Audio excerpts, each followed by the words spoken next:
Baby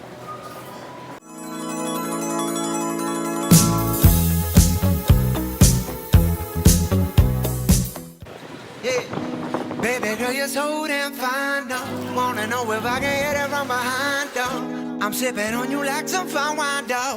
When it's over, I press rewind, though. Talking bands, I got it. Benjamins in my pocket. I traded my truth for some robins, and he's playing Batman. Freddy's gonna rob him. Yeah. I got the Glock in my robbery. 17 shots, no 38. Yeah, I got the Glock in my robbery. 17 shots, no 30. Yeah, she's fine. Wondering will she be mine? Walk past, I pray. I'm going to show you my old office. Right behind there. Somewhere up there.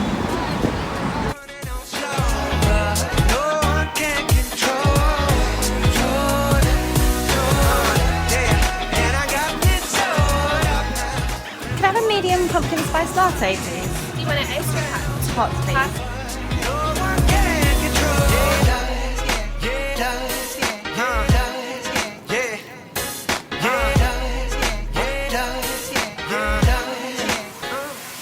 Oh my god, it is so good. I've just finished a big event in New York and I've got a couple of days now to look about, catch up with some friends before I head home to Dubai. I actually lived in New York for a year last year, and it was towards the end of the year that I had my relapse, and it's the one that I'm currently recovering from at the moment. So coming back is like really mixed emotions for me.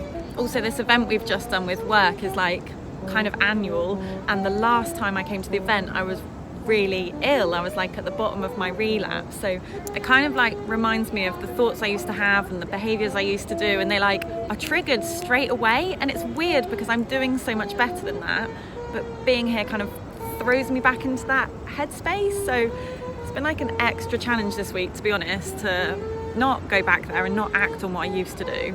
Oh my god, windy. I think the other thing being back is I'm realising like how sad it was that I got ill here, and like how much I missed out on really because of it. People from work would go for a filled bagel or a panini, and I'd have to make up excuses about like I've got a meeting or I'm too busy, or I don't know, if I did go I'd just get a salad, no dressing, no anything good or fun in it. My friends would go for like pancakes for breakfast, and again I'd either have to make up excuses to not go, or I'd go and eat it and then hate myself and then try and compensate for it. People would go out for drinks and I'd be scared to go because of the calories. I was obsessed with the supermarket. I used to go there all the time and just stand and stare at the food. It really is just so sad.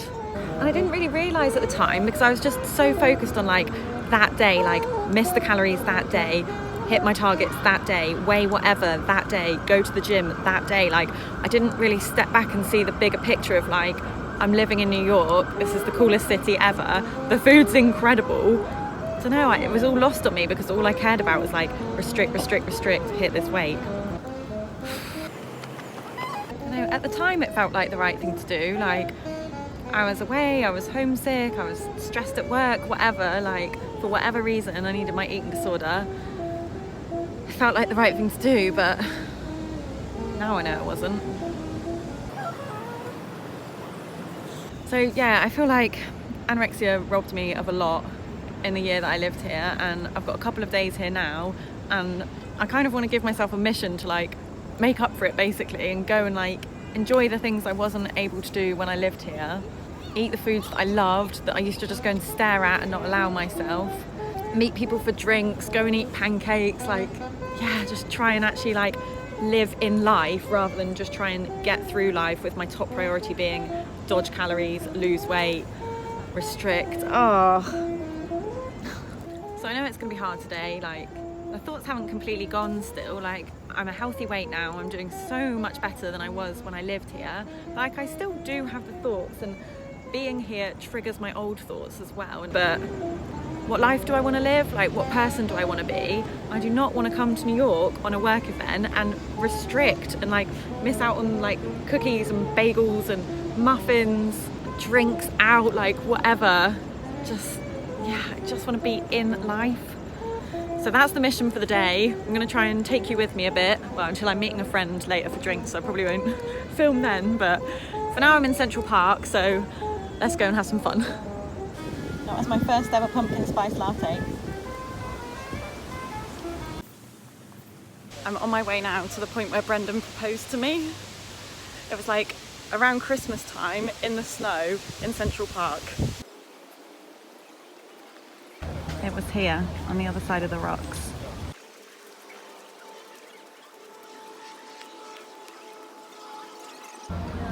It's right about there.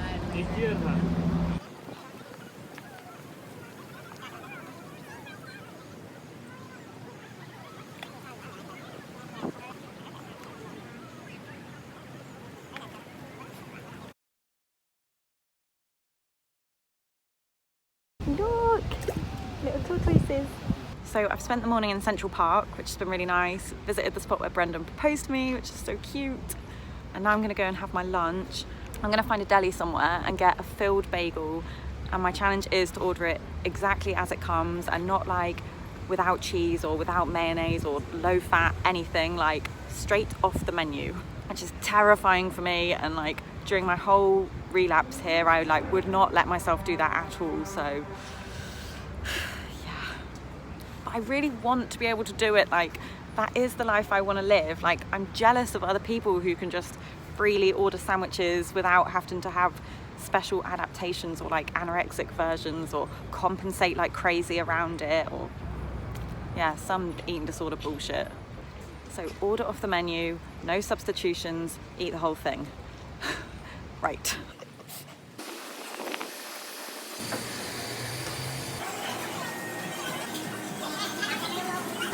Do not order salad.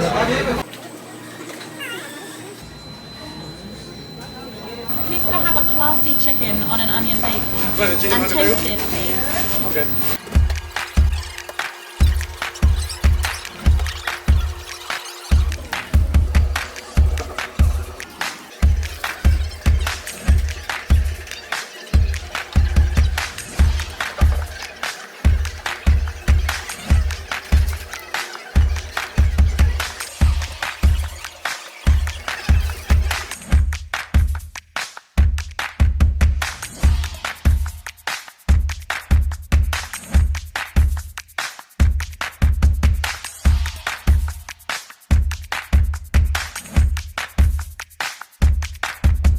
But I did it. Really not the easiest thing I've done. It's so annoying how I know what I want to be able to do in life and like the person I want to be. I want to come to New York and pick up a big filled bagel that's all cheesy and hot and lush. But then when I come to do it, my thoughts kick in and it gets so hard. And like when I was eating it, it was so difficult to not like want to pick out the cheese or leave half or like dab the oily bit with a napkin, because I think I had pesto in and I wasn't expecting it to have pesto. Like this stuff is definitely still not without guilt. But whatever, I'm here, I'm doing it.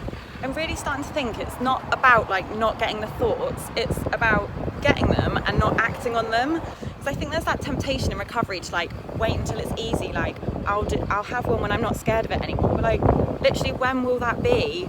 It won't really, like you have to force it, because if I don't have one today, then tomorrow I'll still be scared and the next day I'll still be scared. And then before I know it, 10 years has passed and I'm still in exactly the same position and I'm still not able to go to New York and eat a deep filled bagel. So yeah, trying to just have the thoughts, feel the fear and do it anyway, I guess. So I'm gonna walk across the High Line now, which is really cool. It's like an old railway, like raised above the city.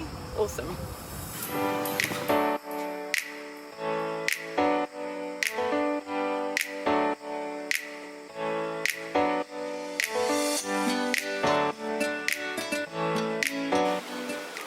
Just remembered about this place at the end of the High Line, which is like my favourite brunch lunch spot in New York, and it's got amazing ice creams as well.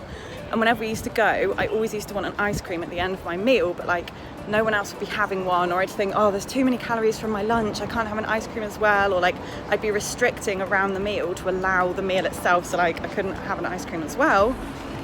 So I'm gonna go and I'm gonna get myself an ice cream. I'm gonna enjoy the fuck out of it. This is the place.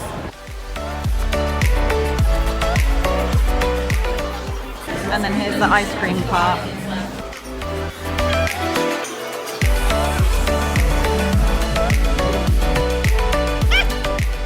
So I got ooey gooey cakey something or other and pretzel, I can't remember, pretzel something, and it's in a birthday cake cone.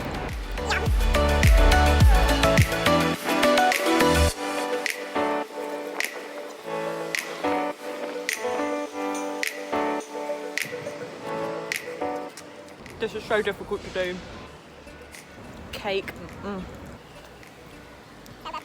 This is really difficult to eat and film and talk, and people keep looking at me like I'm mental. So I think I'm just gonna stop recording and keep eating.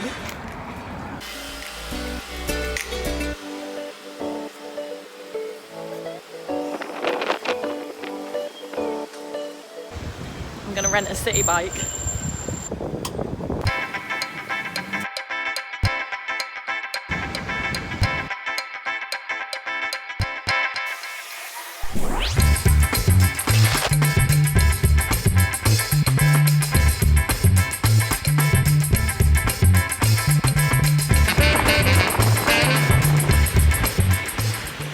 Right, another little challenge. I'm waiting for my friend to finish work and then we're going for dinner together, and quite fancy a drink. When Brendan used to come and stay with me whilst I was working, he'd go out to the bar all the time and just chill on his own, have a cider. And I used to be so jealous. I was like, oh my God, I would love to be able to do that. I'd never be able to do it on my own. So I'm gonna go and do it. People think I'm weird. I go for drinks a lot with my friends, with Bren, stuff like that, but there's always someone else there. I never really do it on my own, so I'm getting the subway. Definitely had enough cycling.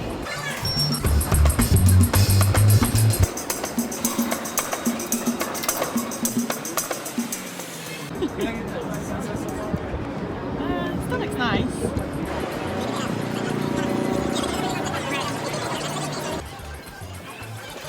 Just met these two really nice gay guys in that rooftop bar. Had a happy hour drink with them, and now I'm I just have one. Now I'm walking up through Times Square. Brendan's cousin works in a bar here, so I'm gonna go and meet her for a drink before my friend and his husband comes in to join us for dinner. Literally can't talk.